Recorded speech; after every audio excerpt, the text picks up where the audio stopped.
Wakati watu wanachagua kupendezesha nyumba zao kwa kupanda maua, kwa kupanda miti, Upendo yeye anachagua kuipendezesha nyumba yake kwa kufanya kazi ya upandaji wa miti ya tibalishe.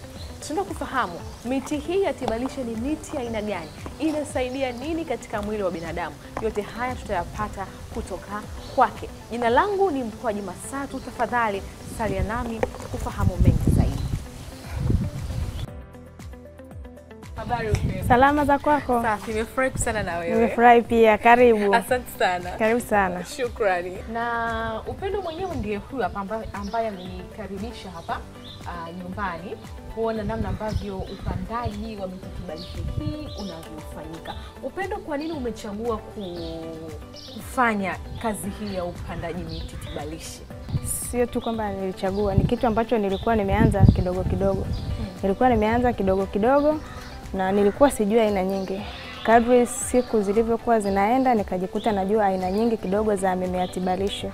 Na hii nimeanza kuipenda na kufanya baada ya kuona kwamba chuo tumemaliza, ajira hamna, mpo tu nyumbani, imeshaanza na bado kuna watu wanaulizia, basi mimi nikaichukulia kama fursa. Wewe ni mtaalamu wa nini kitaaluma? Kitaaluma mimi nimesomea uchumi. Wewe hiki ulipata kuona mahali labda mtu anafanya? Tuseme kwamba hivi sio kwamba nimeona mtu anapanda na mimi nikasema na mimi nipande, hapana. Mimi nilianza kupanda mmea unaitwa mint na anaizi. Nilikuwa napanda kwa sababu ndio kitu ambacho nilichokuwa nakijua sana. Nilikuwa navifunga kwa mafungu napeleka kwenye supermarket. Napeleka baada ya wiki napitia hela hivyo. Kadri siku zilivyokuwa zinaenda napanda, lakini pia ninajifunza na vitu vingine. Watu pia wakawa wananiuliza. Kwa mfano mtu amechukua, nimemwambia na mint, kachukua mint, ananiuliza una rosemary, una lavender, una baby spinach. Na mimi narudi kwenye mtandao, ninaanza kutafuta kimoja baada ya kingine. Hichi kinapandwaje, nitakitunzaje, faida zake ni zipi? Nikaanza kuendelea kukua kwa kutumia mitandao pia na wale watu ambao walikuwa wananiulizia vitu. Kwa hiyo vingine nimefahamu kutoka kwa watu, vingine nimefahamu kutoka kwenye mitandao. Kwa hiyo kadri siku zilizokuwa zinaenda, watu wananipa idea mpya na mitandao pia inanipa idea mpya. Najua hii mint sio tu kwa sababu ya kutumia, ni dawa pia. Hii sio tu kwa sababu hivi. Kwa hiyo nikajikuta nafahamu vitu vingi kupitia mitandao, kupitia vitabu na kupitia wale wateja ambao nilikuwa nimeandaa kuwapandia miti. Kwa maana kwamba kuna 50% kama sio 60 ambazo zilitoka katika mitandao ya kijamii katika kusoma na kufahamu zaidi. Ndio. Na uligundua vinasaidia nini? Maana ukisema tibalishe na maana lazima iwe tiba hiyo kwanza. Sasa tiba yenyewe ni tiba gani hiyo? Kama nilivyosema kwamba kwenye vitabu, nimesoma kwenye vitabu, kuna mtu anaitwa Dr. Sebi. Dr. Sebi nadhani alikuwa anajihusisha sana na haya mambo ya mimea tiba na lishe, na yani ndio kitu alichokuwa anafanya kwa 100% tuseme. Katika kusoma kwake nikajua, yani nasoma kwamba rosemary inasaidia 1, 2, 3. Nikirudi kwenye mtandao pia na Google naangalia rosemary faida zake ni nini, inatumikaje, inaendaje, najua faida yake ni 1, 2, 3. Lakini pia wale watu ambao walikuwa tayari wananiulizia na ninawauzia hizi herbs, wakawa wananipa pia na wao wenyewe ushuhuda wa matumizi na faida hivi vitu, kwamba mimi kwanza nimeanza kutumia labda hizi chai ya minti, ya basil, rosemary, kwa kweli nimesahau kuhusu mambo ya kupata mafua. Kinga zangu zimepanda kwa maana kwamba sipati mafua ovyo, sipati kikohozi hivyo.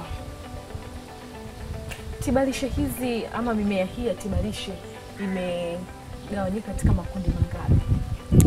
Hizi sana sana tuseme kama kuna nyingine hizo wanaziita alkaline herbs na nyingine ni hizi za kawaida. Kwa maana kwamba kuna hizi alkaline kama hizi dandelion, ashwagandha. Ambazo ni zipi hapo? Ukitaja hivyo watu watuvielewe. Kuna kama hii wanasema hizi ni alkaline herbs ambao nimejifunza kwa Dr. Sebi. Kuna hizi ambao kazi yake hii ni nini? Ashwagandha kwa mfano, hii dandelion kazi yake nyingi, kwa mfano kama mtu ana gesi, hata tuseme hata wewe sasa hivi umesikia kwamba una gesi, yani mmeng'enyo wa tumbo aliko sawa, unatafuna jani moja tu ndani ya dakika 3 ile tumbo linaachia kabisa, linakuwa sawa. Lakini pia kuna wale watu ambao wana shida ya figo. Yani kuna wengine wana shida kwenye figo kwa maana kwamba hata mkojo hautoki. wanatumia hizi. Kuna hii, lakini pia hii kuna nyingine tumekaushwa kwa wale ambao wanaona kwamba mimi kupanda hizi mimea kwa kweli siwezi kutunza. Kwa hiyo pia tumefanya kazi ya kuwakaushia na kusaga.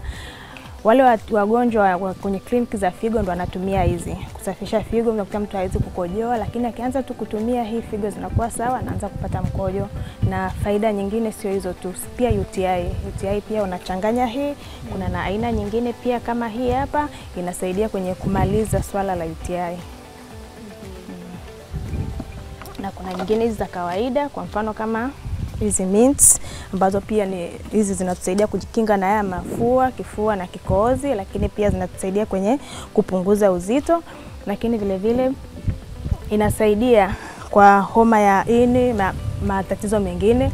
Kuna rosemary ambayo pia tunaitumia kama kiungo, lakini rosemary ambao tumekuwa tukitumia kama kiungo cha kwenye chakula na vinywaji, lakini watu wanaitumia kama kuongeza kumbukumbu.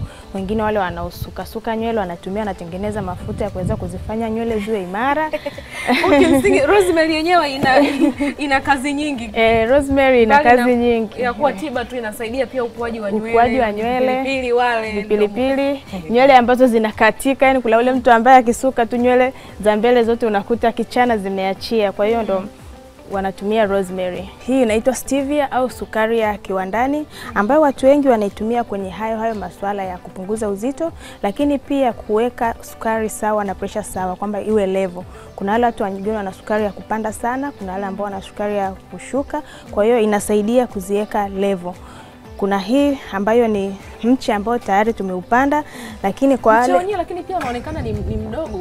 Sijui sasa kwa wingi wake unakuaje mpaka upate huu unajaa. Hapa ndo unaanza. Huu unajaa na unarefuka. Hapa ndo unaanza. Lakini kuna wale ambao sasa wanalalamika kwamba jamani, mimi na mimea ni vitu viwili tofauti. Lakini si watunzaji watunza, hapana. Kwa hiyo tunasaidia hizi, tunazikausha, tunasaga. Hii ukitumia hii hapa ni majani 5, kwa hii hapa kijiko kimoja tu kidogo kwa chai ya familia nzima inakuwa tayari imekolea. Upatikanaji wake wa hii mimea upoje? Maana hapa nchini kwetu ni rahisi kuipata. Kwa upatikanaji wa hii mimea, kuna mengine tunapanda kama mbegu, ambazo mbegu tunaagizia India na Holland, na nyingine kuna mimea ambayo haikubali kabisa hapa Tanzania. Kwa maana kwamba haiwezi kupandwa, ama ikipandwa pia haiwezi kuota.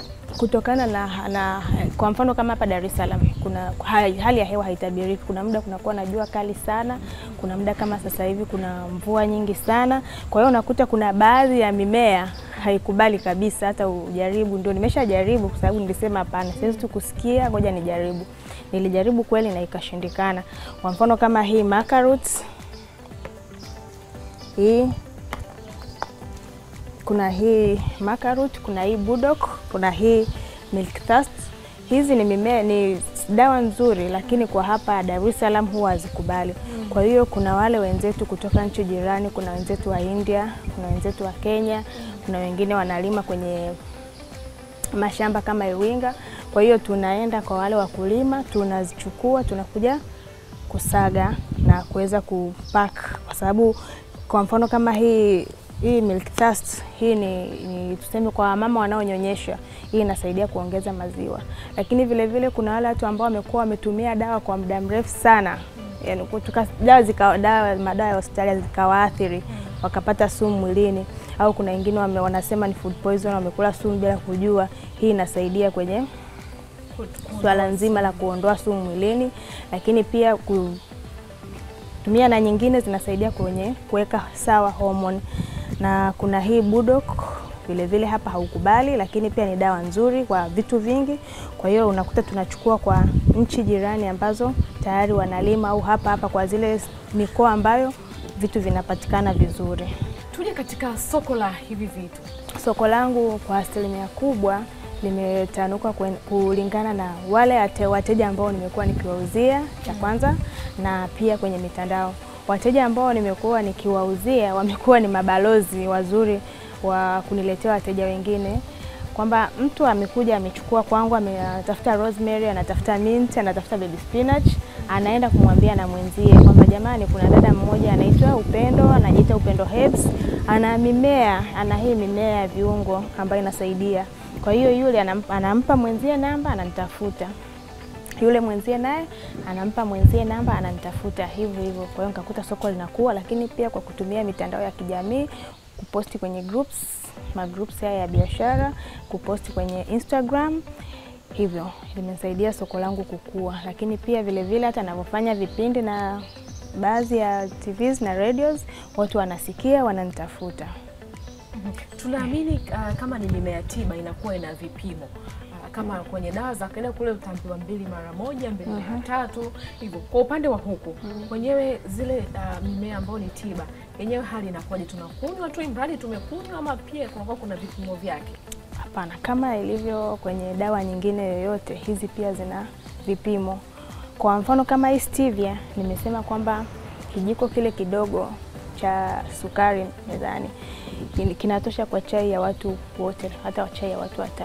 Kwa maana kwamba ukizidisha hapo hutaweza kuinywa. Yaani itakolea kiasi kwamba hutaweza kuinywa. Lakini pia unaambiwa pia hizi ni mimea tiba, lakini unatakiwa utumie kwa kiasi. Kwa maana kwamba hata hizi nyingine, hizi dandelion, mixtasto, lazima utatumia asubuhi na jioni kama zilivyo dawa nyingine, lakini kwa kipimo maalum. Kile kijiko kidogo inaangalia pia na wingi wa ule dawa unaotaka kutengeneza, kama ni chai au kama ni juice. Kwa hiyo kama zilivyo zile, na hizi pia zina vipimo vile vile. Sawa. Wazo la kukausha lilikujaje sasa? Wazo la kukausha ni kutokana na hao wadau au watumiaji walikuja na wazo kwamba nimeshanunua miche huku kwa mara kadhaa, lakini kila nikifika nyumbani, naenda kazini asubuhi, narudi jioni, sina msaidizi, utunzaji vinakauka. Anarudi tena anachukua. Nimeacha, sina mtunzaji, vimekauka. Kwa akaniambia, kwa nini usitupatie vilivyokaushwa? Kwa nini usitupatie ambazo ni powder? Yaani kwa hiyo wale watumiaji wenyewe ndio waliniomba kwamba tunaomba pia utaandae vilivyokaushwa, uandae na powder kwa ajili ya sisi ambao hatuna muda wa kutunza hiyo mimea. Kwa namna ambavyo sasa unazidi kupata mirejesho mizuri, kama hivyo unaika katika taaluma hii ya afya, huoni haja ya wewe kujiendeleza labda katika taasisi zetu hizi za tiba? Mpaka sasa hivi licha ya kwamba ninajifunza online, lakini tayari nimeshachukua form ya kuendelea kuanza kabisa kuingia darasani.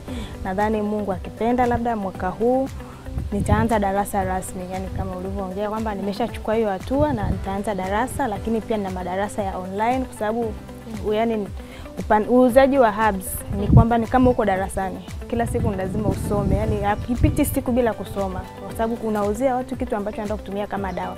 Unatakiwa uwe makini sana na kile kitu, uwe na uelewa mzuri na kile kitu. Kwa maana kila siku mimi nikiwa hapa lazima niingie kwenye mtandao, lazima nisome, nipo kama nipo darasani bado. Kwa tutarajie kumpata Dr. Upendo. Sawa, dokta wa mimea tiba kwenye sekta ya mimea tiba. Sasa kuna miti mingine tunaiona huko nyuma Upendo, si kama tunaweza tukafikia kwenye hii miti yenyewe ni miti ama na yenyewe pia ina nani yake, ni tiba? Mimi miti ya 100% kubwa miti niliyoipanda hapa ni tiba. Kama huu ni mvuje au curry leaf, ni mti ambao unatusaidia kwenye mambo ya kukinga na homa ya ini, na kukinga na magonjwa maradhi kama pressure na sukari, inatusaidia pia kwenye kuongeza ladha na harufu kwenye vyakula. Kwa hiyo ni mti ambao ni dawa, lakini vile vile ni kiungo. Kwa mfano kama wale wenzetu wa Hindi wanapenda sana kupikia zile kachori zile. Kwa hiyo ni wateja wetu sana wa hizi miti. Kila mti unaoona hapa 1% kubwa ni dawa na kiungo. Kija nyuma hapa kuna hii baby spinach. Kija nyuma hapa kuna baby spinach. Baby spinach inasaidia katika kupunguza uzito, inatusaidia kwenye mmeng'enyo wa chakula, lakini vile vile baby spinach inasaidia kuongeza damu, inasaidia hata kwa watoto wale ambao wana ukosefu wa vitamin C, wanatumia baby spinach. Kwa hiyo ni dawa pia. Ukija majani ya mpera nayo ni dawa. Mtu ameamka anajisikia tumbo linauma, hajui nini amekula au nini, akitafuna majani ya mpera tayari ni dawa. Ili ni darasa kubwa sana naloliona hapa Upendo.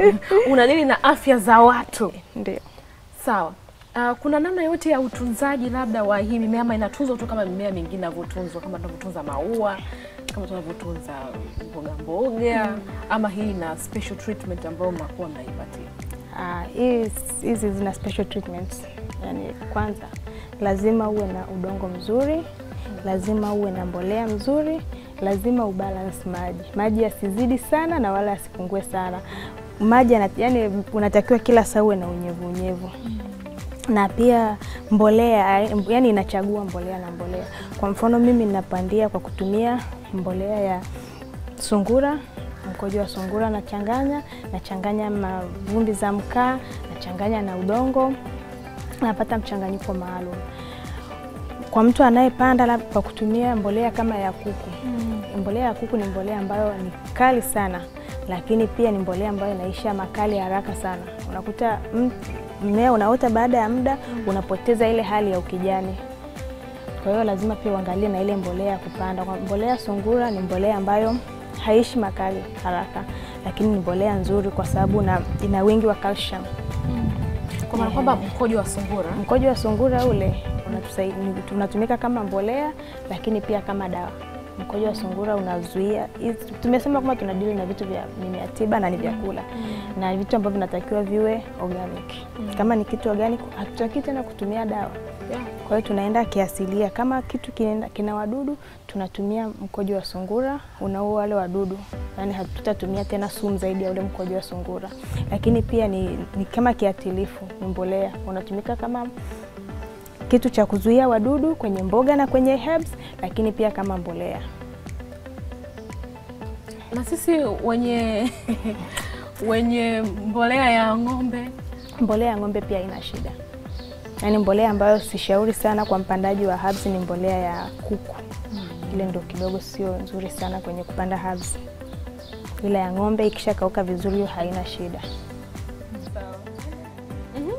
Mmea gani mwingine ambao ungependa tufahamu, huenda watu wanauona lakini hawajui matumizi yake? Kuna mmea kama huu mdogo, mkubwa wake ipo. Huu mmea unaitwa ashwagandha. Ashwagandha. Majina ni ya lugha gani? Yani kwa jina lingine inaitwa Sonifera wilsoniana, lakini naona jina rahisi ni hiyo ashwagandha. Huu ni mmea ambao unasaidia afya ya uzazi kwa wanaume na kwa wanawake, lakini pia vile vile inasaidia kwa wanaume kuweka mambo sawa. Kuna ile dawa za wanaume kuweka mambo sawa zinakuwa nyingi sana. Mnatuchanganya. Kule kuna pweza, sijui kuna nini. Sasa huu ndio huku tuko kwenye tiba asilia kote. Kwa hiyo hii ashwagandha ndio unasaidia na maca roots kwa faida ya wanaume. Matumizi yake yapo sana wateja wanaume. Kuna hii maca roots na kuna hii ashwagandha. Hii matumizi yake, huu mmea unakuwa mkubwa na unatoa matunda na majani. Kwa hiyo ashwagandha inatumika kuanzia majani, inatumika matunda, lakini pia ukikua mizizi yake inaenda kwa maana mizizi. Kwa hiyo inatumika kwa vyote.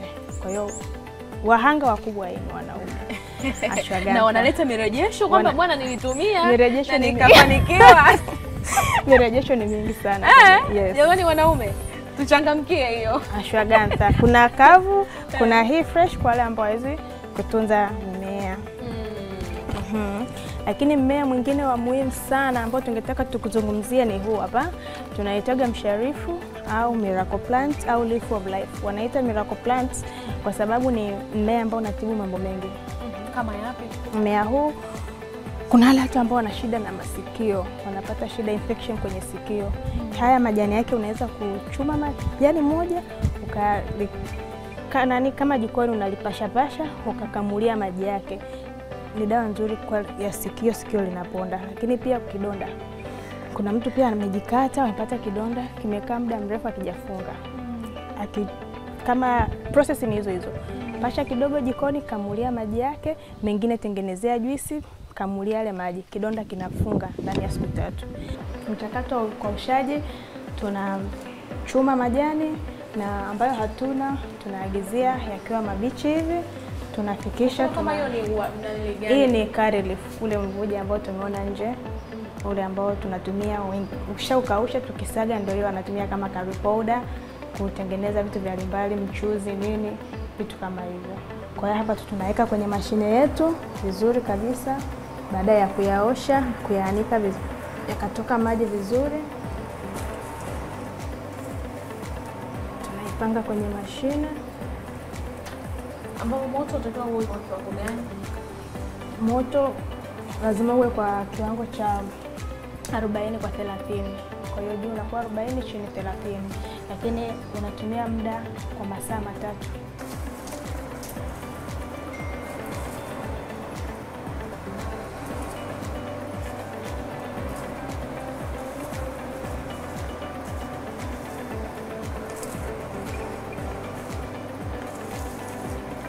Huwa tunapanga kote sababu tunakaushwa kwa wingi. Tukishapanga kote, hapa tayari tumesha seti moto. Tukishamaliza kupanga kila kitu, tunafunika.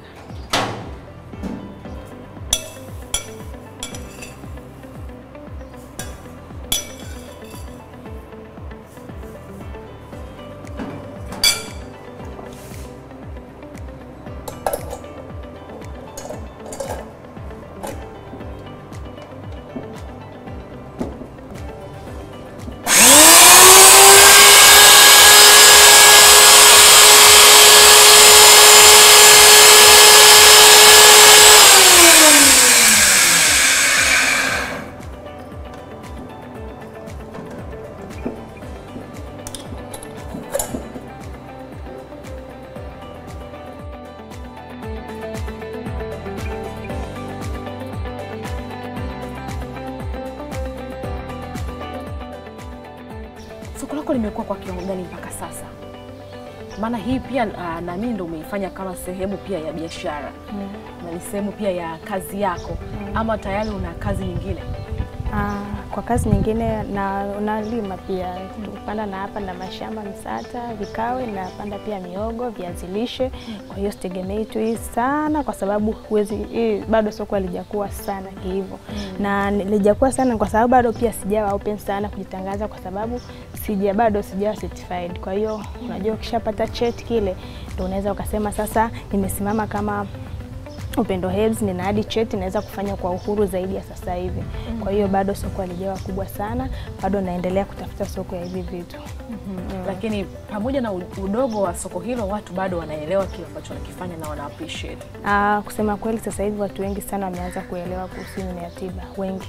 Yaani watu wameanza kuelewa hata kama wanunui, lakini wana hamu ya kutaka kujua. Wana hamu ya kutaka kujifunza kuhusu hivi vitu. Kwa hiyo asilimia kubwa ya watu sasa hivi wameshtuka na wameanza kutaka kujua kuhusu mimea tiba. Na wengi wameanza kuchukua hatua ya kutumia. Binafsi unaitumia? Mimi naitumia kila siku. Au mganga hajigangi? Hapana. Hii mimi naitumia sana. Sana. Na ndio inaonisaidia, yani hata ungekuwa una mafua hata machozi yanakutoka, nisingeogopa kwa karibu na sababu haiwezi kunipata. Kinga zangu zimeshaimarika ni kwa sababu ya hivi vitu. Sawa, unajiona wapi sasa baada ya miaka 5 mbele? Mimi la kwanza ambalo mimi nimekuona nalo, nimekuona ukiwa dokta. Lakini jingine ni lipi? Dokta ambaye tayari nina kliniki yangu, ninahudumia watu, yani mtu anatoka anaenda kwenye kliniki ya Upendo Herbs. Mtazamaji, mimi nimeanza kumuita Dr. Upendo kutokana na kile ambacho amekianzisha na anakifanya, lakini pia ameona matokeo ya kazi yake. Miaka 5 ijayo huenda akawa Dr. Upendo, akawa na title nyingine kabisa. Huenda akawa amefungua kliniki yake ya mimea tiba lishe. Nani ajuae? Mimi nakuombea dua tu, Mwenyezi Mungu akujalie yale matarajio yako yaweze kutimia. Nashukuru sana kwa hilo. Tuendelee kuombeana. Amen, amen. Na mpaka hapo mtazamaji, mimi sina la ziada. Naamini umeweza kujifunza sasa kutokana na mimea. Pia utakapokuwa uchagua kupanda maua, kupanda miti ya aina nyingine, chagua pia kupanda mimea tiba ambayo itaimarisha afya yako na itakufanya uendelee kuwa imara zaidi. Jina langu ni Mkwaji Masatu, mpaka wakati mwingine.